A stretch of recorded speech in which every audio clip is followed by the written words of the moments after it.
So, hello everyone, I hope you're going well. Today I will show you how to actually fight properly and correctly against the London system. So before the video starts, you can of course follow me, subscribe on my YouTube channel, etc. Or you can also support my European Chess Amateur Chess Championship by, for example, buying my chess book about the London system.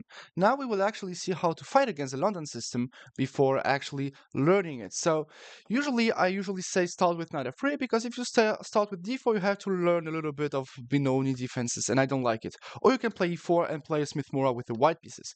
But okay, we say knight f3, knight f6, d4, d6. I think it is the best way to fight against the London system with the black pieces, because after bishop f4, doesn't matter if white goes for the new London or the classical London with pawn c3, e5 is perfectly protected, which means that it's pretty much difficult to put a knight there.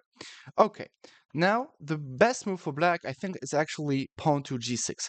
Pawn to g6 prepares to just bring the bishop closely and surely on g7, and let's say, for example, e3, bishop g7, bishop somewhere, then we can actually castle short, and castle short on the other side. Now, the new and the special move is actually knight bd7. Why knight bd7? Because we do control the e5 square, so what we don't want to happen is eventually white to play e4, e5 extremely fast and destroy us sooner or later, by advancing the pawns forward. So knight bd7, let's assume rook e1 just to prepare e4, e5, rook e8, and now with e4 we are in time to play e5, which will result in a position in which white takes, we will take back with the pawn, the bishop goes back, and then we can either try to catch the bishop with the knight on h5, or we can play more or less pretty positional chess with queen e7, then c6. For example, queen e7, if one day the knight jumps on c3, we can just play pawn c6. Everything is pretty much solid, and now it's very difficult for white to make some real progresses. For example, we will at some point attack on the queen side, and that is, a real problem. And why is it a problem? Let's assume white goes knight bd2, here, rook e1. We can actually go e5, we attack the bishop, takes, the bishop goes back, and at some point, e4, okay, now e4 is actually a problem, but at some point e4 might be a fork, and the problem is that black will just win a piece, and winning a piece is good.